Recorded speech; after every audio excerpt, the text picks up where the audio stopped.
It is important to remember that while we revere Joseph Smith as a prophet of God, this is not the Church of Joseph Smith, nor is it the Church of Mormon. This is the Church of Jesus Christ. He decried exactly what his church should be called. Quote, "For thus shall my church be called in the last days, even the Church of Jesus Christ of Latter-day Saints." Close quote. Oh, Travis Wayne Goodsell, up early in the morning as it's a hot one with the fan. In 1 Corinthians chapter 14, verse 33, "For God is not the author of confusion." And then in verse 34, Paul says, "Let your women keep silence in the churches," which is confusing when you include Romans chapter 16, where women have priesthood office and are a major voice in the church. Well, that's weird. But that's not what we're talking about. We're not talking about 17th of March, 1842. We're talking about something else. Oops.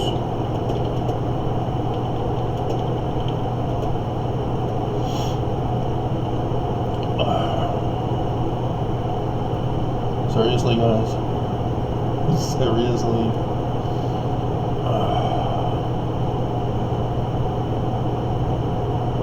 There it is.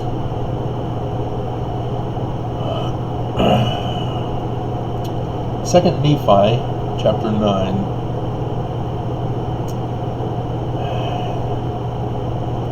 Verse 9.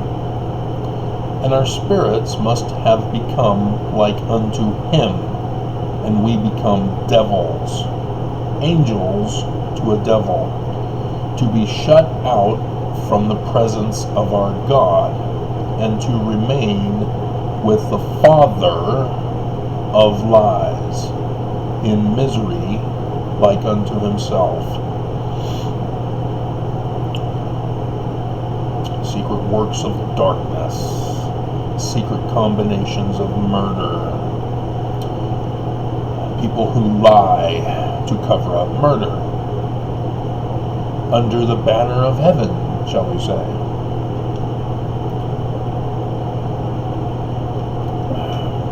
Anybody catch the news yesterday?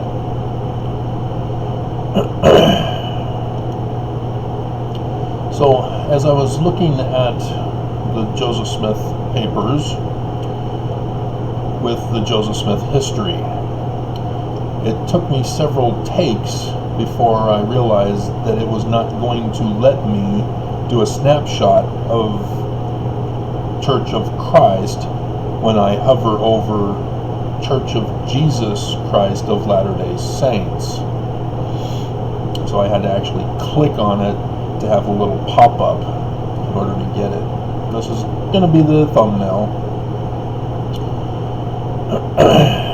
But as the actual document tells us, it's neither the Church of Jesus Christ of Latter-day Saints nor the Church of Christ.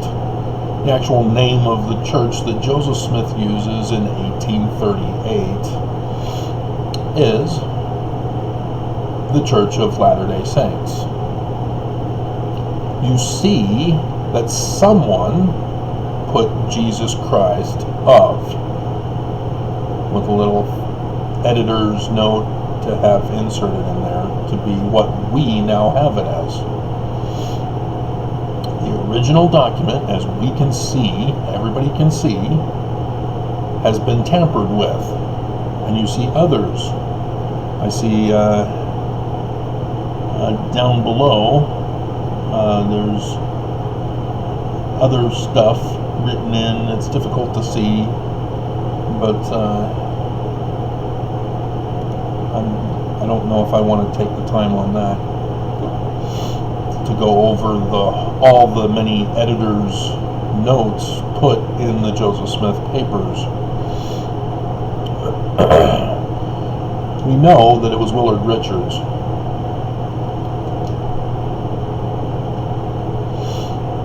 And that this was after Joseph Smith had died.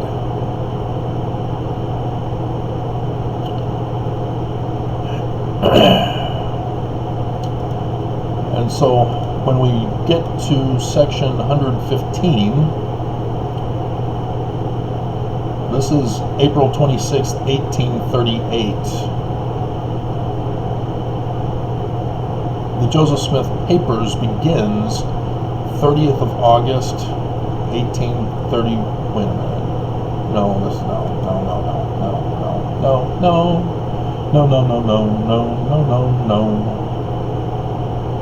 See, when did they start this?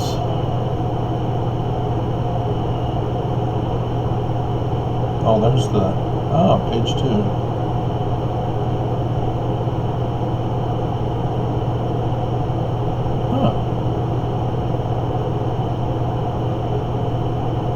See note to page 2. That's interesting. Addenda of my father. Yeah, all that is added in. Okay. I don't think we've got that in our Joseph Smith history. So when does he start this? Yeah, as I hovered over the one footnote, it says text insertion by Willard Richards. Well, Willard Richards was there in Carthage jail with Joseph Smith when he was assassinated. That's strange. And he's changing what Joseph Smith was saying was the situation. The church no longer publishes the Joseph Smith history, and yet they won't change our scriptures to include the actual history given by Joseph Smith. We're going out on mission still with the incorrect history, talking about the first vision incorrectly. Yeah, I'm not seeing a date of when this was written. This was 1838, but they don't give the month, which is very strange, because the Mormon War was in 1838 and Joseph was locked up in Liberty Jail, so it'd have to be before then.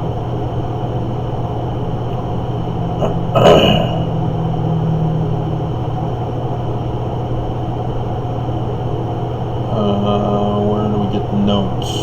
Oh, wait a minute.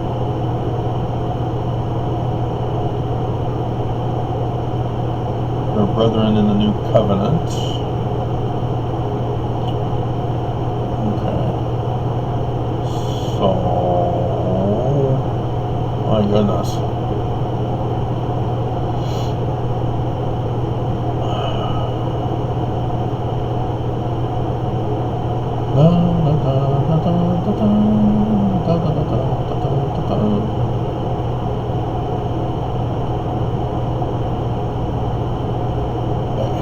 This is a little bit complicated to find where the notes begin.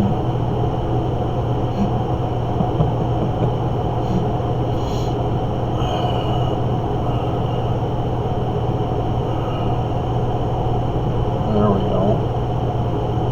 There we go. Whoop, whoop, whoop. Footnotes. Okay. And it doesn't tell us. Sometime in 1838 then. That's all we know. But yeah, you see text insertion by Willard Richards, all the way down.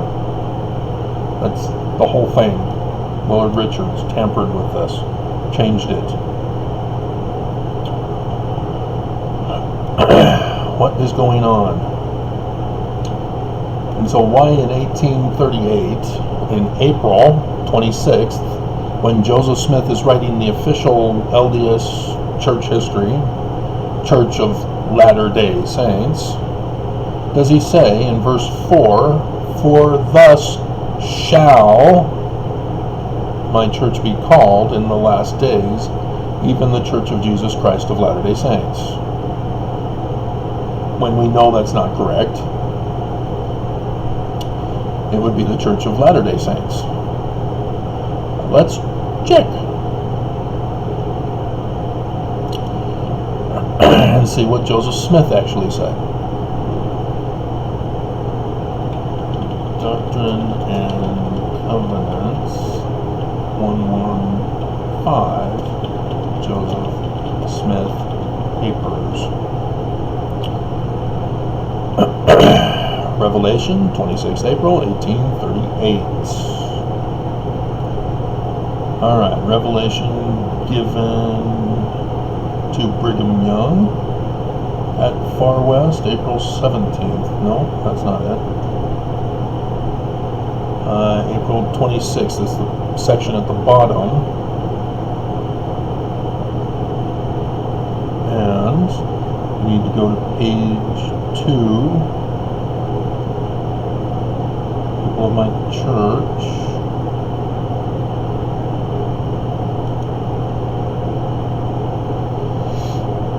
And we need to zoom in.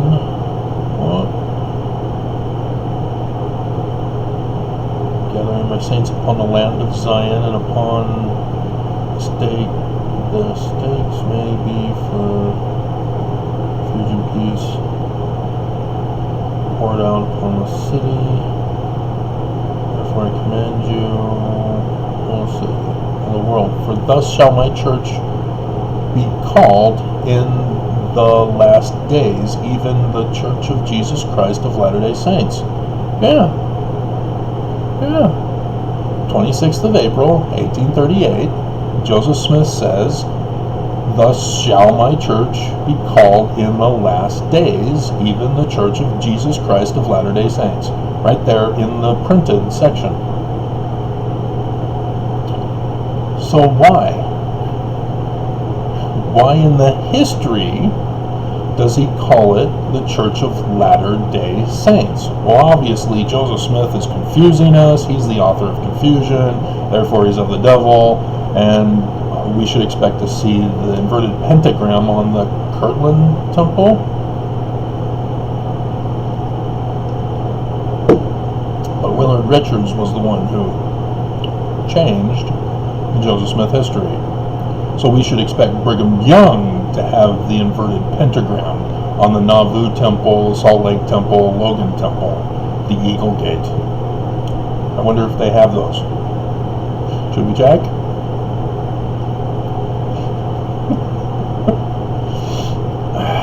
These things are obvious, Mormons, but I'm trying to educate you.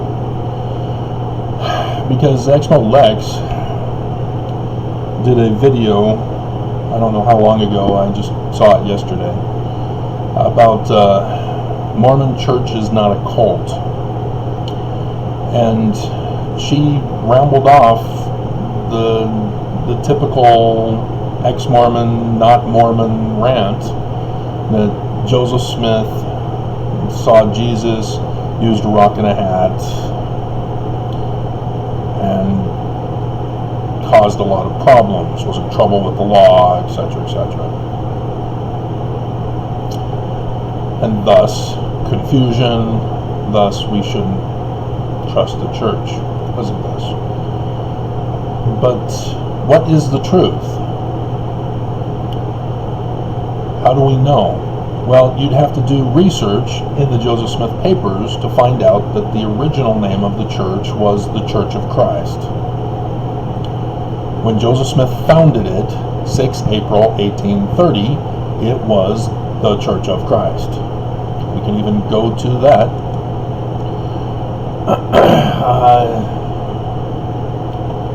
Let's see, it's section 20, isn't it?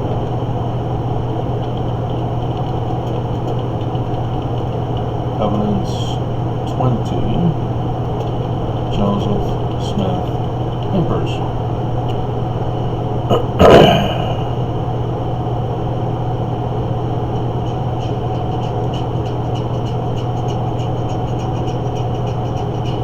The Articles and Covenants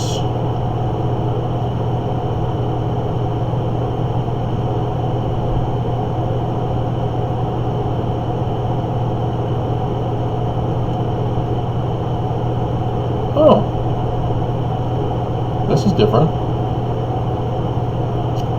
This is the original Doctrine and Covenants. This is the Articles and Covenants of the Church of Christ. And they left Church of Christ in here.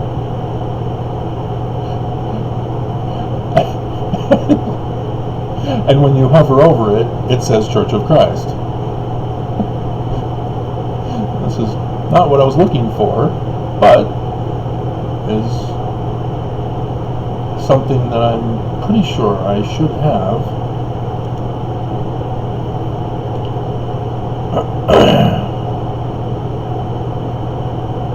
Huh.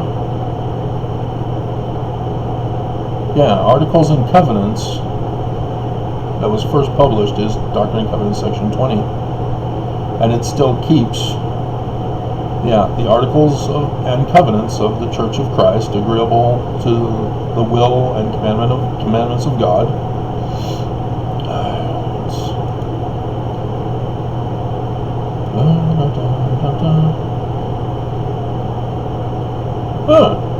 Big difference. In section 20, the rise of the Church of Christ in these last days.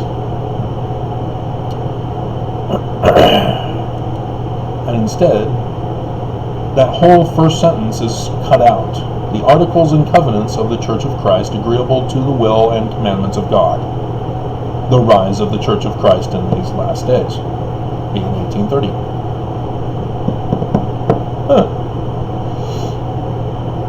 On the 6th day of the same, the 4th month. Very interesting.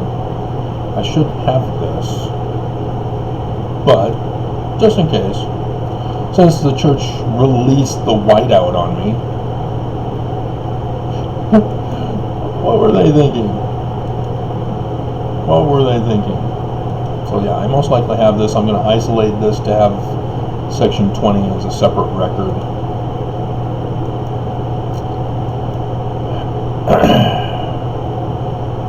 So why did they leave that out? The Articles and Covenants, was it? Which is the original Doctrine and Covenants, which then became the Book of Commandments second in 1833, and then 1835 became the Doctrine and Covenants. And what happened to that chapter on monogamy, Brigham? Why did you take it out the year before you died? Very confusing.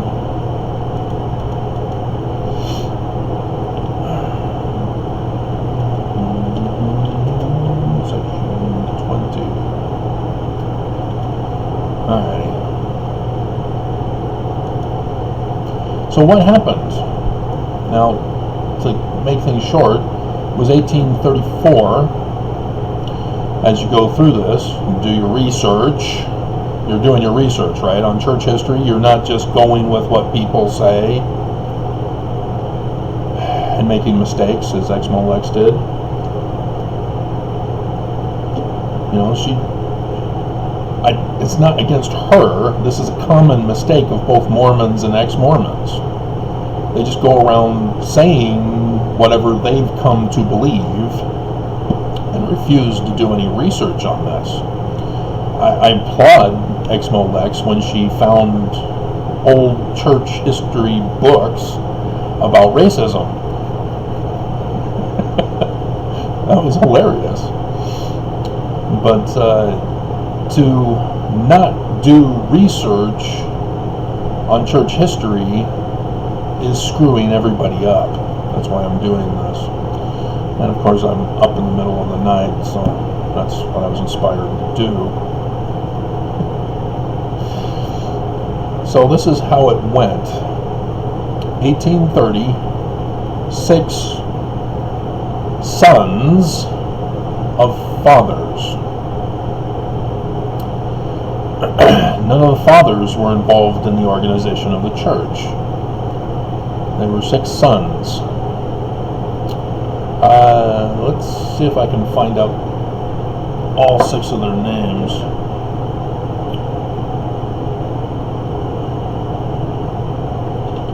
The names of the 6 founders. the LDS Church. Who were the 6 who organized the church? churchofjesuschrist.org. Alright. Analysis of those reports suggests that the 6 were Joseph Smith Jr., Oliver Cowdery, Hiram Smith, David Whitmer, Peter Whitmer, Samuel H. Smith.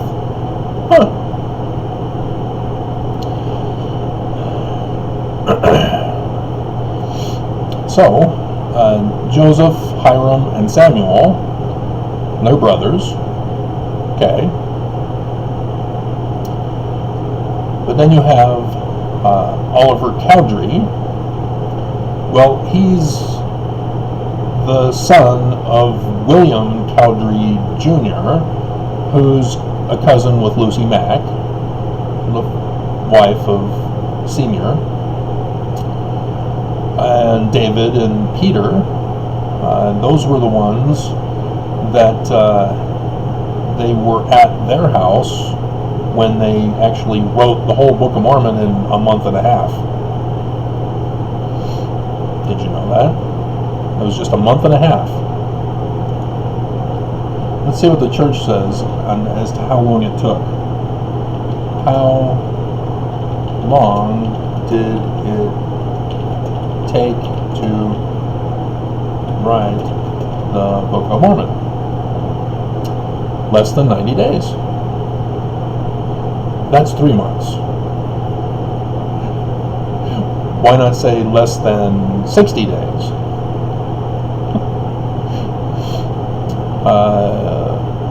So what's going on? 90 days, huh? It's the Book of Mormon. It's from Britannica.com. So the church got this put in Britannica. They're claiming March 1830.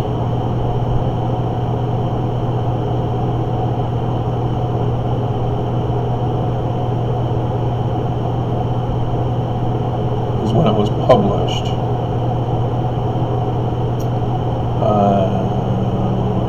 But it doesn't say.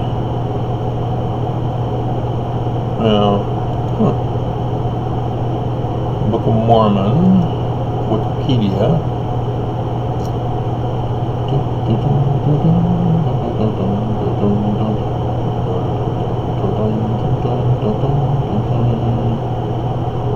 Conceptual emergence.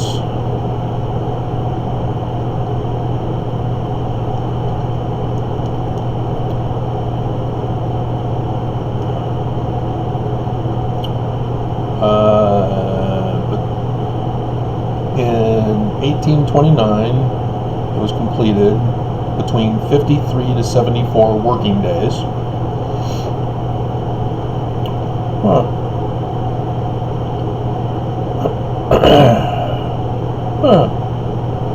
A month and a half is more like 45.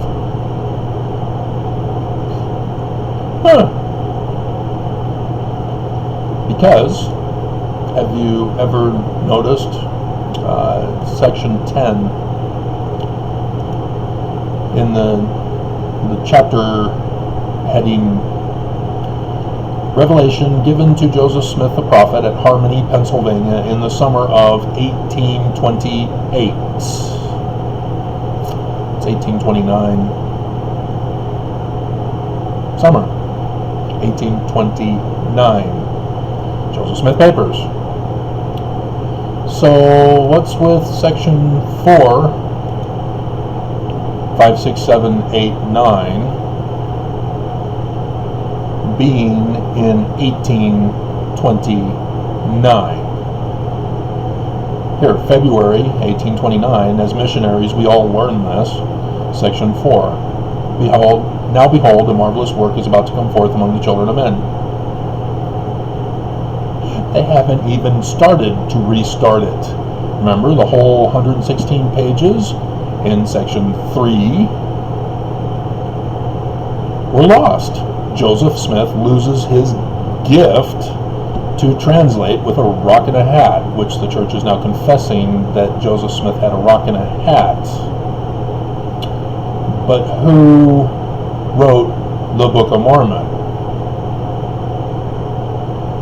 Well, it was originally Martin Harris, right? No. Oliver Cowdery. Well, that was not until 1829 in the summertime, when they finally figure out how to rewrite 116 pages.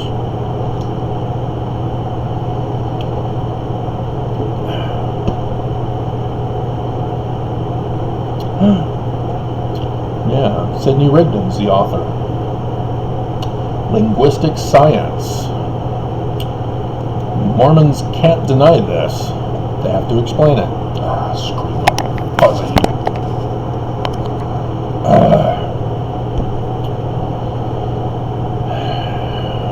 So what's going on? So 1830, it's called the Church of Christ. Those 6 boys called it the Church of Christ. Not the Church of Latter-day Saints, not the Church of Jesus Christ, not the Church of Jesus Christ of Latter-day Saints. The Church of Christ.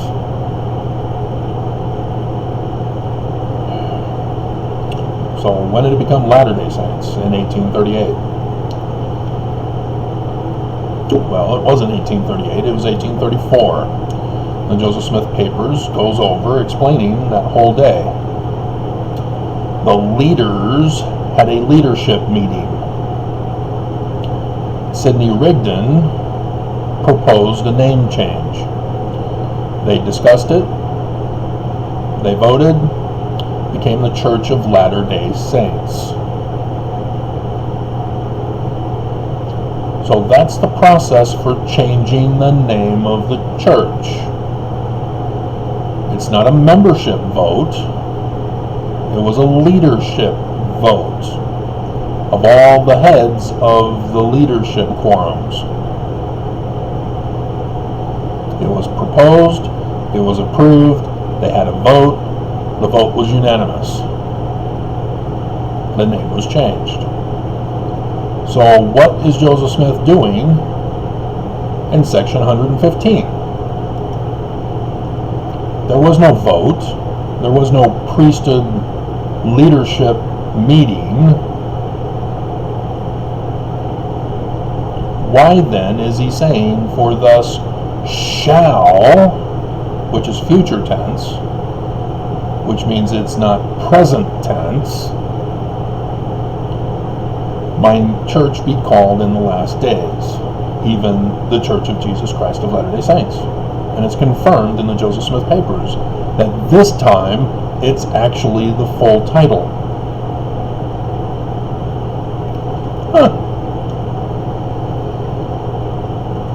Brigham Young would go on to have his European ministry license telling the saints who are converted that the name of the church is the Church of Jesus Christ of Latter-day Saints.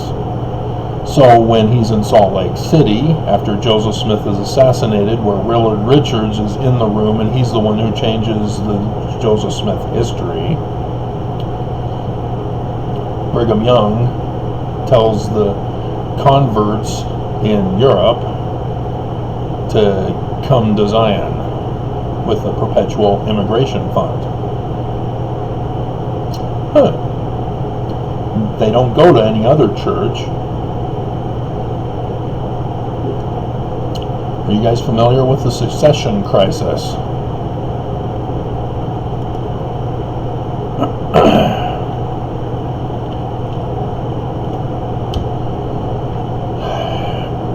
In Wikipedia, succession crisis, parentheses, Latter-day Saints.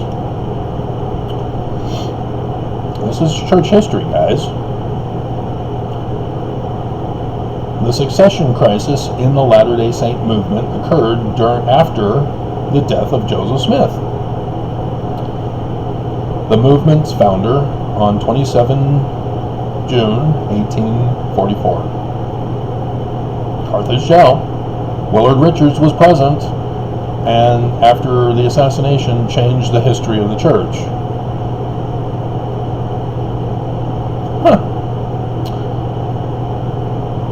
For roughly 6 months after Joseph's death, or Smith's death, several people competed to take over his role.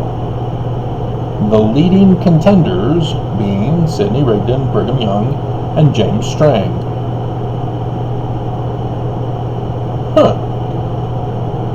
Only Sidney Rigdon was there in the church first. That was December 1830. He's also the author of the Book of Mormon. Which, that's weird. How could linguistic science tell us Sidney Rigdon's the Book of Mormon if he didn't even get baptized until December of 1830?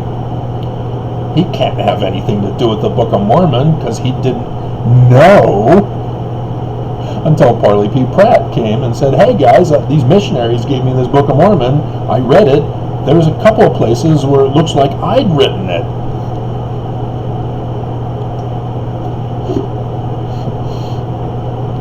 This book is awesome.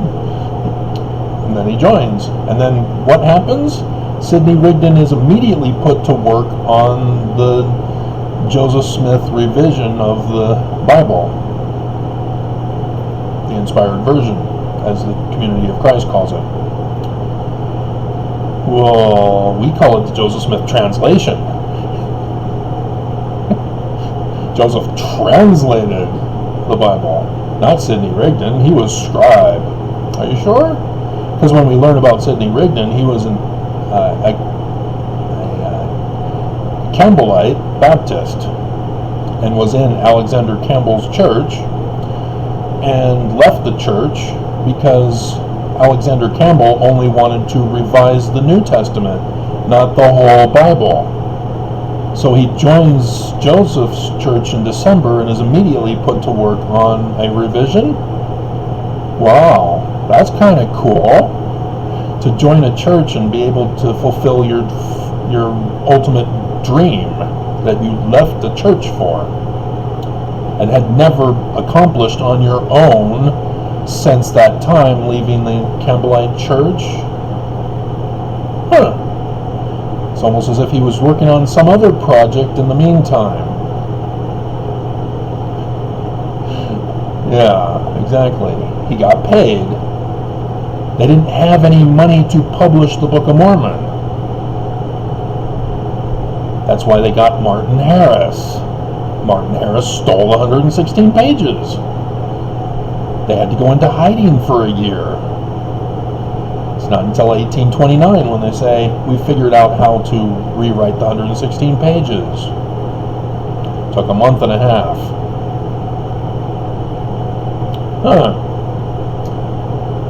Interesting when you learn the real church history. So what's going on?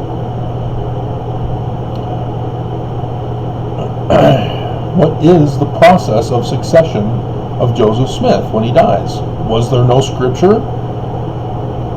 You know, why do we just assume Brigham Young is the true successor of the church? Did he follow Joseph Smith's succession process?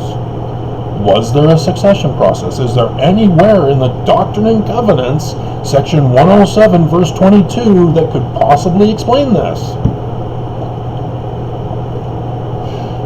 Yes. Yes, there is. Doctrine and Covenants, section 107, verse 22.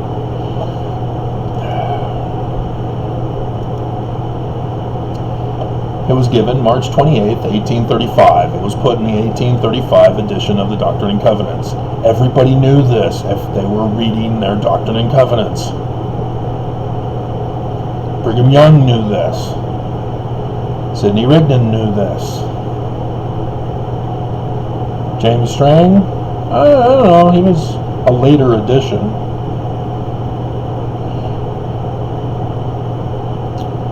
How many regular Mormons actually study and read the Doctrine and Covenants, let alone the Book of Mormon? So, what does it say for true succession in the church? In verse 21, it talks about the two priesthoods and the several offices that are in them. So it's in the plural. There's multiple offices in each priesthood, in each of the two priesthoods. Of necessity, there are presidents or presiding officers growing out of or appointed of or from among those who are ordained to the several offices in these two priesthoods. Okay? Well, in 1838, there was what I have termed, because I did the research, and since nobody else figured it out, I got to name it. It's the leadership crisis. This is where the Danites rose up within the church to chase out the leaders of the church. Thomas B. Marsh was one such leader that was chased out of the church. Had nothing to do with his wife and milk scrapings and blah, blah, blah. Joseph Smith didn't excommunicate him. He was in Liberty Jail. Remember the Mormon War? The Danites had election interference, caused a riot, forced a judge and a sheriff to sign that it was Joseph Smith's fault. Joseph Smith was in far west Missouri and was nowhere near Daviess County where the election fraud took place. Well, that's a different story that we've been told too. That's where the Governor Boggs extermination order came to be. So the Danites set up Joseph Smith to be arrested in Liberty Jail. Wonder who was the leader of these Danites. And so, with Thomas B. Marsh chased out by the Danites, Brigham Young had excommunicated William Smith, Thomas B. Marsh, and some others. So the remaining members of the 12 held a vote, according to section 21, or verse 21, and Brigham Young became the president of the Quorum of the 12. There was no ranking automatic succession, even though Brigham Young was in the pole position with another chased out.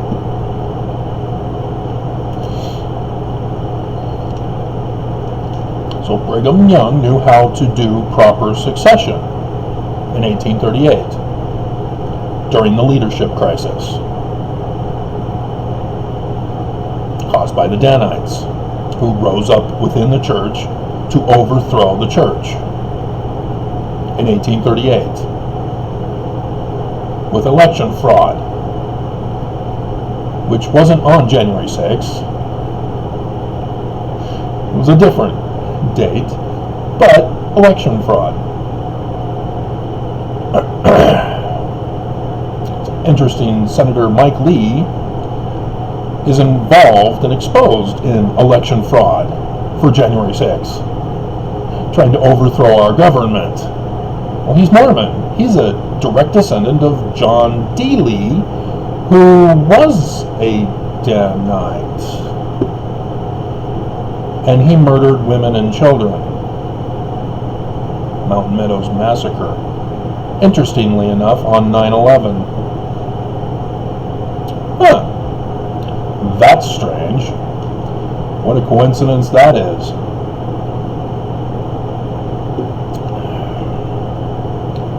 Wonder if there was anything else in church history that involves some kind of takeover on 9/11. Like maybe 1826 in Canandaigua, New York. That's strange. Heber C. Kimball says that he petitioned the York Rides Lodge in Canandaigua, New York for a rank advancement to Royal Ark. Says the records were destroyed so that we couldn't find out that he actually was approved, he says. Huh, that's strange. That was 9/11, when the anti-Mason movement happened with William Morgan. Huh. That's strange. He doesn't mention William Morgan. He doesn't even mention who the master Mason was of that lodge in 1826. He doesn't even refer to 1826. He just says the anti-Mason movement destroyed the records, or so he thought the records were destroyed. Huh, that's strange. I wonder who the master Mason Joseph Smith Sr. was. Huh.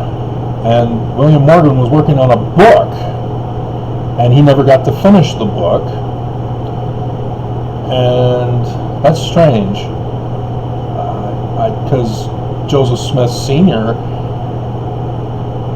isn't the major author of the rewritten 116 pages of Jewish mysticism and York Rite's Freemasonry.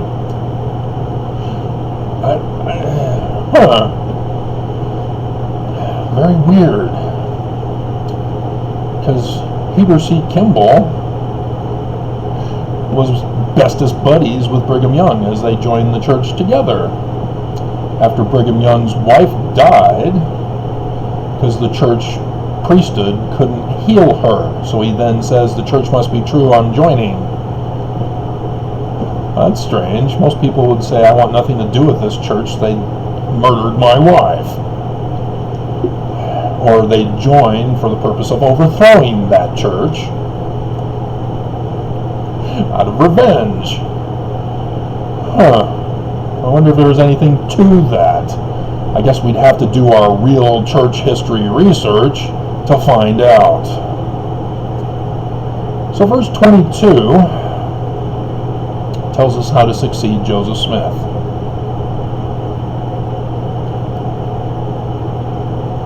Yes, I'm being very sarcastic, very rhetorical.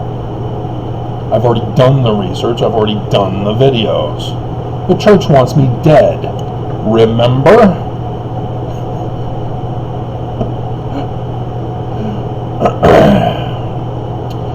And it's very likely I could be silenced today. Now that we're 42 minutes in, very few of you are listening. I barely begin to start my channel on Travis Wayne Goodsell again, and this may be my last day. And I won't be able to do a preparation video. I'm out, guys, I'm sorry, I have to be evicted from this. No. When they come, I have to leave then. You will never hear from me ever again, if that's what the judge did. It's highly...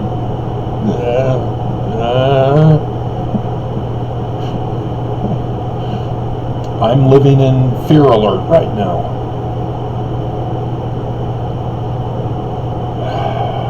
Verse 22.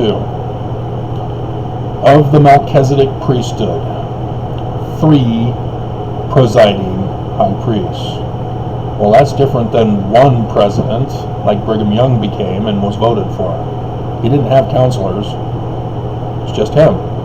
Just like we still have to this day. There aren't counselors in the quorum of the 12. So why then do we have counselors for every quorum except for the quorum of the 12?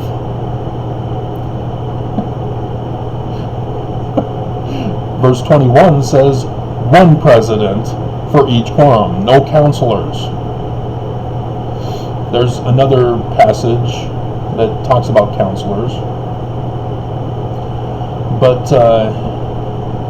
here in verse 22, of the Melchizedek priesthood, 3 presiding high priests. So Joseph Smith was 1 presiding high priest. That was it. He had counselors, but they were not prophets, seers, revelators. Only Joseph was. How do we know this? verse 91. Hiram was a prophet, seer, revelator, and patriarch in 1840, taking over for the father.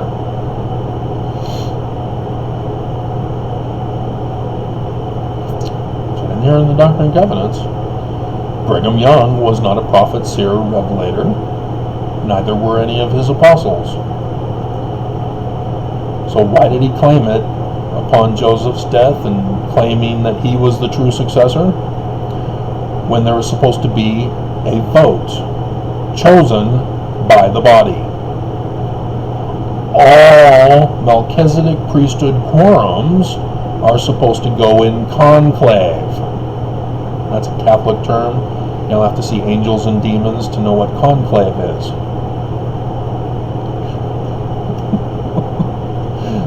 And it's supposed to be a vote. 3 presidents chosen by actual vote, not sustaining vote. Sustaining vote is not a vote. It's a loyalty oath. Huh. Why do they call it a vote then if we don't vote? We freely vote of our own free will and choice. Whatever. And then appointed and ordained to that office. And then the church upholds by the confidence, faith, and prayer. That's the quorum of the presidency of the church. And then, yes, they can have counselors and assistants, whatever they need. That's how Joseph Smith set it up for when he dies. So why didn't they do that? In August, there was a conference, but only Brigham, Sidney, and Lucy Mack spoke. Brigham Young was saying, I'm the true successor, follow me. Sidney Rigdon says, if we're not going to have a vote, I'll be the overseer of the church until it's restored. Lucy Mack says, my son was a great man. It's sad he was murdered.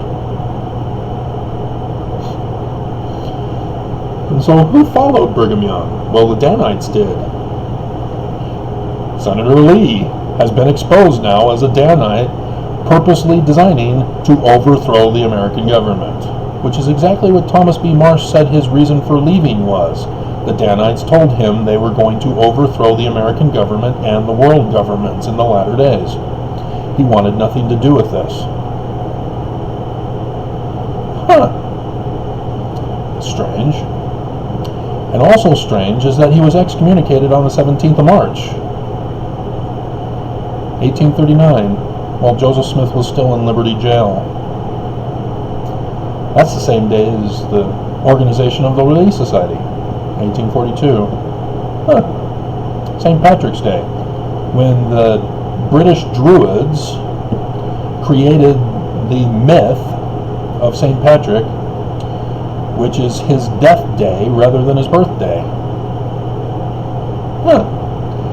That St. Patrick chased out the snakes that were already chased out long before. That's strange. Why would they create a myth about St. Patrick? Why can't they just tell the actual story of St. Patrick? Why did they put the myth of battling serpents in there? That's strange. And 17th of March, his death day, rather than a birthday, huh? That's strange.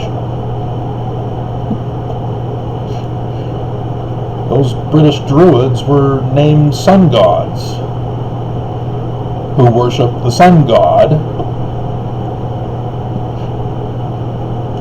which in Egyptian is Amun, which is the name Isaiah says his name should be called, not Jesus.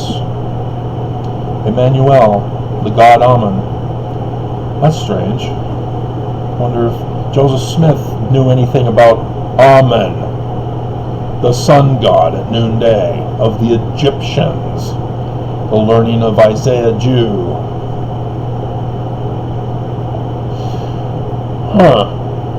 Very weird. So, yeah, a lot of confusion on both Mormon and ex-Mormons, and there shouldn't be. We have the Joseph Smith papers now. We can now find out the truth, and the truth can set us free from the Church of Jesus Christ of Latter-day Saints.